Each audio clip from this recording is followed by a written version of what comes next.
Good morning mga kadiday! So, welcome back to my YouTube channel, Inday Loving Vlog. Sa mga hindi pa nakapag-subscribe dyan, baka naman. So, for today's video ay meron tayong nakaschedule na procedure ngayon guys. Parang minor operation lang naman siya. At saka dapat 8 AM ay nandito na ako kaya ayan, inagahan ko na wala pa talagang katao-tao dito sa waiting area nung ako ay dumating. At saka closed pa din yung same day admission guys dahil after ng procedure natin ay i-admit tayo for 1 day. Tapos bukas ay uuwi na kaagad. So dahil nga may procedure tayo ay nag-fasting na tayo guys since last night. Later. So ayan, bago ako pinapasok sa same day admission ay nag-swab test muna sila guys, yung COVID swab.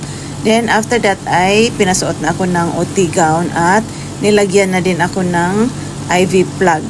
So ayan, at saka yung mga rest tag. 1 eternity later. So ayan na guys, tapos na yung procedure natin.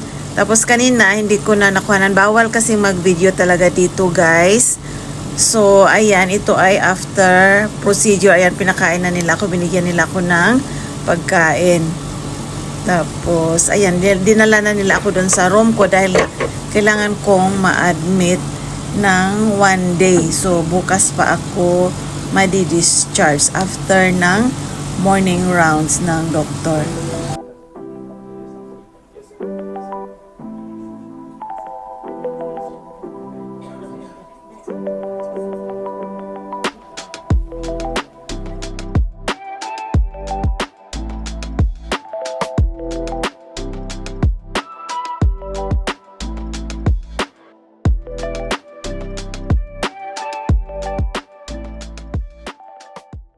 The next day. Good morning guys. So ito na yung breakfast ko. Bread lang kasi yung hiningi ko at saka yung coffee kasi wala naman ding ibang option. Oats lang at saka bread. So bread na lang ang pinili ko. So ngayon antayin na lang natin yung doktor na dumating at saka ang sabi sa akin ay tatanggalin yung pressure bandage na nilagay nila sa paa ko. Tapos, after that ay mag-wear na ako ng compression stocking. So, yun naman ay bibilhin doon sa pharmacy mamaya.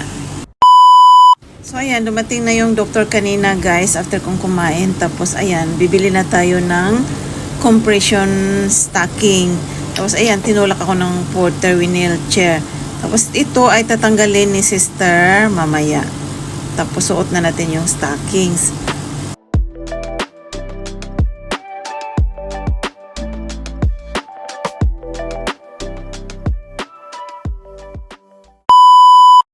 So yun na guys, natanggalan ni sister yung pressure bandage at nag-dressing na din. So ayan, naisuot na natin yung binili natin na stockings. So ayan na guys, nagbihis na tayo dahil discharge na nga tayo at binigay naman na sa akin yung mga discharge documents ko. Yung HL ko, tapos yan. A few moments later.